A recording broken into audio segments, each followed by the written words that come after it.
السلام عليكم. مقعيقة ياسمين واي كسو دوس عاتيس ماتو waxaan sameynaynaa slim down drink cabitaanka dadka duubay ma sha Allah tabaaraka Allah maxaa laga suubinaa koow oo boqorada ah apple cider vinegar qalki Soomaaliya aad u qalkaas wuxuu nagu fiican yahay maqaarkeena dadka maarka dandaraafka qabaan timahoo kaleeto anti properties u leeyahay ma sha Allah qalkaas waxa way waxyaalo badan uu leeyahay faa'iido marka waxaan ku dareynaa laba xabo orange ama tangerine waxa haysatid aan gacanteeda ku soo meeray inta waxa igu jiro qalkii macalkad yar hadda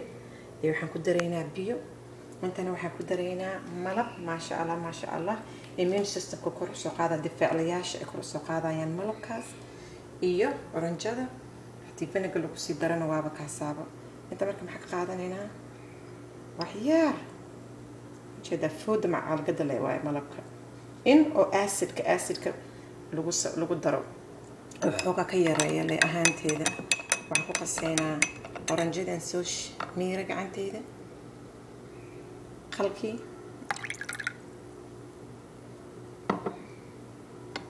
biyo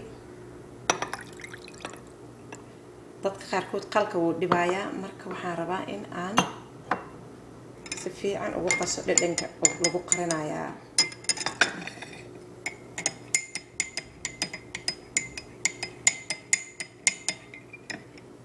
cuntada intaadan cunin uu fiican yahay in la cuno